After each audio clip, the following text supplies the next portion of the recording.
یہ بہت بڑی کوشش ہے، ہم سب کو دل سے اس کی قدر کرنی چاہیے۔ دیکھیے اسلام کا جو مزاج ہے، اللہ کے نبی صلی اللہ علیہ وسلم کی حدیث سے آپ نے کہا 2 لوگ ایسے ہیں کہ جن کے لیے بشارت ہے، اور بشارت کس چیز کی؟ جنت کی۔ اس میں آپ نے کہا کہ ایک ایسا شخص کہ جس کے پاس کوئی خادمہ ہو اور وہ اس کی تربیت کرتا ہو، اس کو تعلیم دیتا ہو،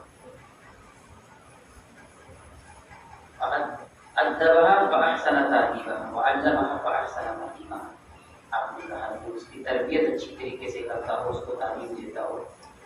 یعنی آپ سوچیں اسلام کا مزاج یہ ہے کہ اگر کسی کے پاس خادمہ ہو تو وہ خادمہ بھی تعلیم یافتہ ہونی چاہیے، تربیت یافتہ ہونی چاہیے۔ تو عام ہمارے قوم کی بچیوں کو تو بدرجہ اولا ہونا چاہیے، بدرجہ اولا ہونا چاہیے۔ تو یہ مشن ایک عظیم مشن ہے، یہ تحریک ایک عظیم تحریک ہے، اور میں اس کو رجال سازی کا نام دیتا ہوں۔ دنیا میں بہت ساری فیکٹریز ہیں، بہت ساری کمپنیاں ہیں، لیکن یہ ایک ایسی کمپنی ہے، ایک ایسی فیکٹری ہے کہ یہاں سے انسان تیار کیے جاتے ہیں، یہاں انسانوں کو انسانیت سکھائی جاتی ہے، یہاں لوگوں کو زندگی گزارنے کا صحیح طریقہ اور ڈھنگ سکھایا جاتا ہے۔ تو یہ بڑی عظیم کوشش ہے، بلکہ میں سمجھتا ہوں کہ ہماری تعلیم و تربیت کی جتنی کوشش ہمارے ماں باپ نہیں کرتے ہوں گے، ہمارے اپنے گھر والے نہیں کرتے ہوں گے، یہ ادارے والے کرتے ہیں۔ اس لیے ہم سب کو اللہ کا شکر ادا کرنا چاہیے، ذمہ داران کا شکر ادا کرنا چاہیے، اور جس مقصد کے لیے ادارہ، دیکھیے آدمی پیڑ لگاتا کس لیے؟ پھل کے لیے، آدمی کھیتی کرتا کس لیے؟ فصل کے لیے، آدمی ادارہ کھولتا کس لیے؟ یہ ادارے یہ بنیادی مقصد ہے۔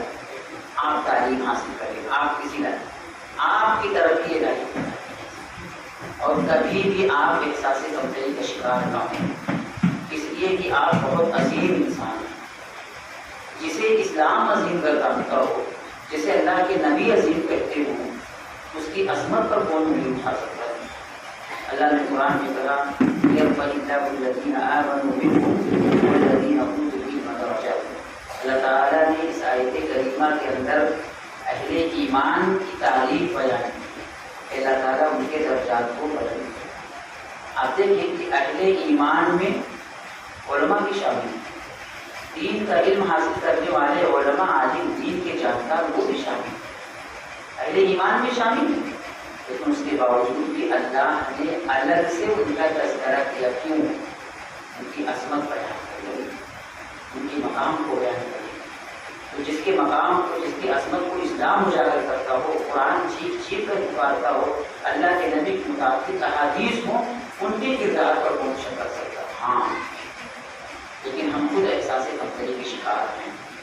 کالجز میں، یونیورسٹیز میں جو بچیاں پڑھتی ہیں فیشن اور میک اپ کے نام پر، ان کی جو اپنی لائف اسٹائل ہوتی ہے، کبھی کبھی ہم دیکھ کر مرعوب ہو جاتی ہیں، اور ہم بھی اس طرح کا خواب دیکھنے لگتے ہیں۔ یہ بہت غلط ہے، یہ بہت غلط ہے۔ آپ کی عظمت اور آپ کے مقام کو اللہ نے ذکر کیا، قرآن نے بیان ہے، نبی نے متعدد احادیث میں۔ آپ کی عظمت پر کون شک کر سکتا ہے؟ آپ اپنے مقام کو سمجھیں، اپنی عظمت کو سمجھیں، آپ کون ہیں اس چیز کو پہچانیں، اور کوشش کریں کہ جس مقصد کے لیے آپ یہاں آئے ہیں وہ حاصل ہو، اس مقصد کو پورا کریں، اس کو پورا کرنے کے لیے دیکھیے ہر کام کے لیے ایک خاص عمر ہوتی ہے۔ اگر ماں باپ کو کہا جائے کہ کل سے آپ کو اسکول جانا ہے، کیا وہ جا سکتے؟ نہیں جا سکتے، نہیں جا سکتے، کیونکہ اس عمر میں دل دماغ زیادہ کام نہیں کرتا ہے، ذمہ داریوں کا بوجھ ہوتا ہے۔ لیکن آپ کی جو ایج ہے، آپ کی جو عمر ہے، یہ عمر ہے ہی اس لیے کہ آپ اپنے آپ کو کسی طرح بنائیں، آپ اپنے آپ کو جس مقام پر دیکھنا چاہتے، یہ عمر اسی لیے ہے۔ تو یہ موقع آپ کو ملا ہے کہ یہاں لائٹ ہے، صاف پانی ہے، کھانے کا انتظام ہے، بہترین اساتذہ ہیں، یہ ساری سہولیتیں آپ کو ملی ہیں۔ آپ کی ذمہ داری ہے کہ آپ اچھے سے پڑھیں، اور ایک اچھا تعلیمی ماحول آپ کو ملا ہے۔ لائبریری آپ کو گھر میں نہیں مل سکتی، آپ کسی کو ٹیوشن کے طور پہ گھر پہ بلا سکتے ہیں، لیکن اساتذہ کی یہ ٹیم آپ کو نہیں مل سکتی ہے۔ آپ 2 بہنیں 4 بہنیں گھر میں پڑھ سکتی ہیں، ٹھیک ہے، لیکن یہاں سہیلیوں کا جو گروپ ہے، علمی ماحول ہے، جو پڑھنے پڑھانے اور سیکھنے کا جو یہ ماحول ہے، یہ آپ کو گھر پہ نہیں مل سکتا۔ اس لیے اس کی قدر ہونی چاہیے۔ اور میں سمجھتا ہوں کہ ایک بچی ایک ادارہ بن کر نکل سکتی ہے، ایک بچی ایک ادارہ بن کر نکل سکتی ہے، اور یہ کوئی مشکل کام نہیں ہے، یہ کوئی مشکل کام نہیں ہے۔ اور آپ کا تعلیم یافتہ ہونا، آپ کی تربیت یافتہ، یہ مردوں سے کہیں زیادہ ضروری ہے۔ دیکھیے گفتگو بہت ساری باتیں کہی جا سکتی ہیں، لیکن اس تفصیل میں نہیں جانا ہے۔ آپ ایک عظیم مشن سے جڑے ہیں، اور ایک آپ کے لیے اچھا موقع ہے کہ آپ اپنے آپ کو بنائیں، سنواریں، اور خاص طور سے ذمہ داران کا شکریہ ادا کریں، ان کے لیے دعائیں کریں، اور یقیناً کہ بہت سے اداروں میں جانے کے اتفاق ہوا، خاص طور سے جو بچیوں کا ادارہ ہوتا ہے وہاں پر تعلیمی معیار بہت اچھا نہیں ہو پاتا ہے۔ اب اس کے اسباب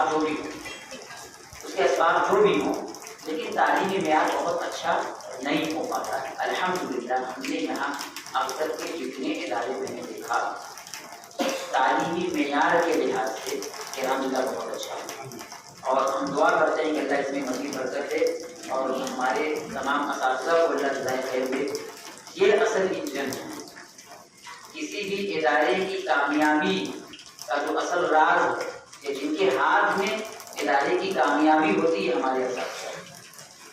اللہ ان کو مزید توفیق دے، ان کے لیے اگر کوئی مشکلات ہو اللہ دور فرمائے، اور اللہ مزید توفیق دے کہ یہ بچیاں جو ہمارے پاس امانت ہیں ان کے ماں باپ کی طرف سے، بلکہ ایک موقع ہمارے پاس ہے کہ اللہ نے اپنی بچیوں کو دیا ہے ان کو بنانے کے لیے، سنوارنے کے لیے۔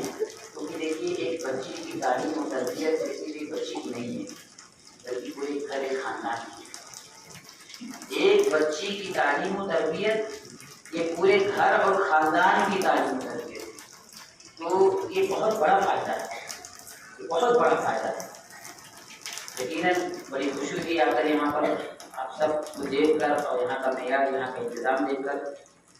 دل سے آپ سب کے لیے دعائیں، خاص طور سے ذمہ داران کے لیے میرے دعا ہے کہ اللہ تعالیٰ مزید ہمت دے، حوصلہ دے، اور اللہ تعالیٰ توفیق دے کہ یہ ادارہ اور پھلے پھولے، لیکن ہاں معیار پر حرف نہ آئے، معیار پہ حرف نہ آئے۔